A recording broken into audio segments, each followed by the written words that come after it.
ప్రజల సంకల్పాన్ని ప్రతిఫలించడంలో వైఎస్ఆర్ కాంగ్రెస్ పార్టీ మరోమారు సత్తా చాటింది. పార్టీ అధినేత ఇచ్చిన పిలుపుతో రాష్ట్ర వ్యాప్తంగా నేతలు, కార్యకర్తలు సైనికుల్లా పనిచేశారు. కోటి సంతకాల కార్యక్రమాన్ని సూపర్ సక్సెస్ చేశారు.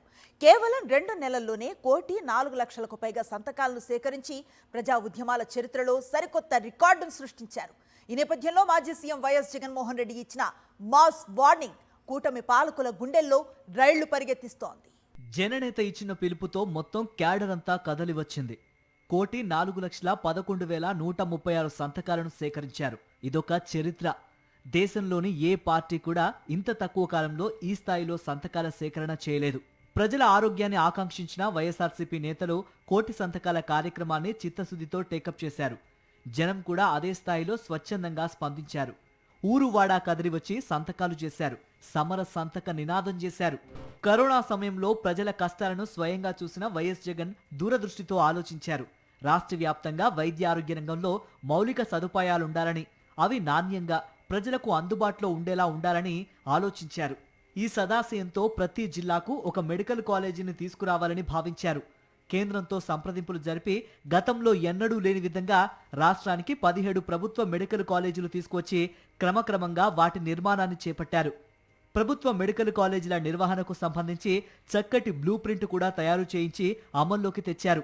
కానీ కూటమి ప్రభుత్వం అధికారంలోకి రావటం, చంద్రబాబు ముఖ్యమంత్రి కావటంతో పేద మధ్యతరగతి ప్రజల ఆశలు, ఆకాంక్షలు అన్నీ నీరుగారిపోయాయి. అధికారంలోకి వచ్చి రాగానే చంద్రబాబు కన్ను జగన్ తెచ్చిన మెడికల్ కాలేజీల మీద పడింది. వాటిని ప్రైవేటు సంస్థల పరం చేయడానికి పీపీపీ అనే పద్ధతిని అమలు చేస్తున్నారు. ప్రభుత్వానికి చెందిన లక్షలాది కోట్ల రూపాయల విలువైన ఆస్తులని ప్రైవేటు సంస్థలకు కట్టబెట్టడానికి నిర్ణయం తీసుకున్నారు. ప్రజల ఆరోగ్యం ఎటుపోయినా పర్వాలేదు అన్నట్లుగా వ్యవహరిస్తున్నారు. మెడికల్ కాలేజీల ప్రైవేటీకరణపై ఎన్ని విమర్శలు వచ్చినా లెక్క చేయటం లేదు. ఈ నేపథ్యంలోనే జగన్ ఇచ్చిన పిలుపుతో ఆ కాలేజీలను కాపాడుకునేందుకు అన్ని వర్గాల ప్రజలు ముందుకు కదిలి వచ్చారు. కేవలం 2.5 నెలల్లోనే 1,00,000కి పైగా సంతకాలు నమోదయ్యాయి. వీటన్నింటినీ వైఎస్ జగన్ నేరుగా గవర్నర్ను కలిసి ప్రజల డిమాండ్ ఏంటో తెలియజేశారు. మెడికల్ కాలేజీలను ప్రైవేటీకరణ చేయకుండా ఆపాలని కోరారు. అంతేకాదు, ఆ ప్రైవేటీకరణ వెనక జరుగుతున్న కుంభకోణాలను కూడా గవర్నర్ దృష్టికి తీసుకువెళ్లారు జగన్. అనంతరం మీడియాతో మాట్లాడుతూ తాము అధికారంలోకి వచ్చాక ఆ స్కామ్లపై విచారణ జరుపుతామని, కారకులను గుర్తించి 2 నెలల్లోనే జైల్లో పెడతామని కూడా జగన్ మాస్ వార్నింగ్ ఇచ్చారు. పూర్వం మనం ఎప్పుడో, నేను చిన్నప్పుడు జనార్దన్ రెడ్డి గారు ప్రైవేట్ మెడికల్ కాలేజ్ ఇచ్చినారు అని చెప్పి ఏకంగా ముఖ్యమంత్రి పదవి నుంచి ఆయన రాజీనామా చేయాల్సి వచ్చింది. ఒక కాలేజు. ఈరోజు ఈయనకు సిగ్గు లేదు, ఇంకొకటి లేదు. ఏకంగా లెఫ్ట్ రైట్ సెంటర్ గవర్నమెంట్ ఆస్తులను నేను ఇచ్చేస్తున్నాను అని చెప్పి స్కాములు చేయడానికి ఏమాత్రం వెనకడుగు వేయడంలా, ఇచ్చేసే కార్యక్రమం చెనిక్కాయలకు బెల్లాలకు ఇచ్చేయడమే కాకుండా స్కాముల్లో ఇంకా అన్నిటికన్నా దారుణమైన స్కామ్ ఏమిటో తెలుసా? నువ్వు ప్రైవేట్ వాళ్ళకి కాలేజీలు ఇచ్చేసిన తర్వాత ఆ ప్రైవేట్ కాలేజీలు వాళ్ళు ప్రైవేట్ కాలేజీలు ఇది నడిపేటప్పుడు వాళ్ళ జీతాలు నువ్వు ఇస్తావంట. అది ఇంకా పెద్ద స్కామ్. నువ్వు ప్రైవేట్ వానికి ఇచ్చేసిన తర్వాత ఆ private college, private teaching hospital వాళ్ళు నడిపేటప్పుడు వాళ్ళ జీతాలు గవర్నమెంట్ ఇస్తుందంట. అంటే నెలకు ఒక్కొక్క కాలేజీలో కనీసం 5 కోట్ల జీతం మినిమం. అంటే నెలకు, సంవత్సరానికి ఒక్కొక్క కాలేజీకి 60 కోట్లు, 2 ఏళ్ల పాటు కనీసం అంటే 120 కోట్లు ఒక్కొక్క కాలేజీకి ఎదురు వస్తుందన్నట.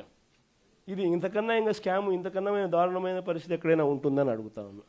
ఎక్కడన్నా కూడా చంద్రబాబు నాయుడు వినకుండా దీనికి ముందుకు తీసుకొని పోతే మాత్రం, ఆ తర్వాత కాలేజీలు తీసుకున్నోడిని మాత్రం మనం అధికారంలోకి వచ్చిన వెంటనే 2 నెలలు తిరగక మునిపే అందరు జైళ్ళల్లో ఉంటారు ఆ కాలేజీలు తీసుకున్న వాళ్ళు మాత్రం. నిజానికి 1,00,000 సంతకాల సేకరణ అనేది ప్రభుత్వ నిర్ణయంపై రెఫరెండం లాంటిది. ప్రజల అభిప్రాయం అన్నమాట. ఇది ప్రజాస్వామ్యంలో అత్యంత కీలకమైనది. కానీ చంద్రబాబుకు అదేమీ పట్టనట్టుగా ఉందని, ప్రజలు ఏమనుకున్నా సరే, వారు ఎటుపోయినా సరే, తన మనుషులకు ప్రభుత్వ సంపదను దోచిపెట్టామా లేదా అన్నట్టుగానే చంద్రబాబు వ్యవహరిస్తున్నారని వైఎస్ఆర్సీపీ నేతలు విమర్శిస్తున్నారు. ఈ నేపథ్యంలో ప్రభుత్వం ప్రైవేటీకరణ నిర్ణయాన్ని వెనక్కు తీసుకునేంత వరకు తమ ఉద్యమం కొనసాగుతుందని జగన్ తేల్చి చెప్పారు. కోర్టు మెట్లు ఎక్కుతామని కూడా స్పష్టం చేశారు. 1,00,000కి పైగా వచ్చిన సంతకాలను కోర్టు ముందు పెడతామన్నారు. అఫిడవిట్ వేస్తామని కూడా చెప్పారు. చంద్రబాబు ఇప్పటికైనా తన నిర్ణయం వెనక్కి తీసుకోవాలని వైఎస్ఆర్ కాంగ్రెస్ పార్టీ నేతలు హితవు పలుకుతున్నారు. ప్రభుత్వ నిర్ణయం ఏదైతే ఉందో మెడికల్ కాలేజీల్ని ప్రైవేట్ వ్యక్తుల చేతుల్లో పెట్టాలన్నటువంటి నిర్ణయానికి వ్యతిరేకంగా చైతన్యం చేసి వాళ్ళందరి చేత కూడా గవర్నర్ గారికి, ఆనరబుల్ గవర్నర్ గారికి అప్పీల్ పెట్టించడం అన్నటువంటి అంశం రాష్ట్ర చరిత్రలోనే ఒక గొప్ప అధ్యాయమని, ఒక రకంగా చెప్పాలి అంటే, ఒక్క మాటలో చెప్పాలి అంటే ఇదో రకమైనటువంటి రెఫరెండం లాంటిది. ఇది ఒక రెఫరెండం లాంటిది.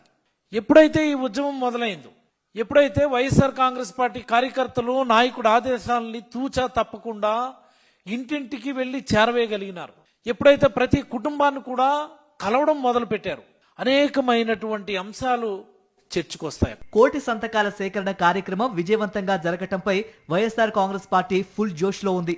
వివిధ వర్గాల ప్రజల కోసం అనేక ఆందోళనలు, ధర్నాలు చేసిన పార్టీ క్యాడర్ ఇప్పుడు కోటి సంతకాల ఉద్యమాన్ని మహోద్యమంగా నిర్వహించడం శుభసూచకమని రాజకీయ విశ్లేషకులు భావిస్తున్నారు.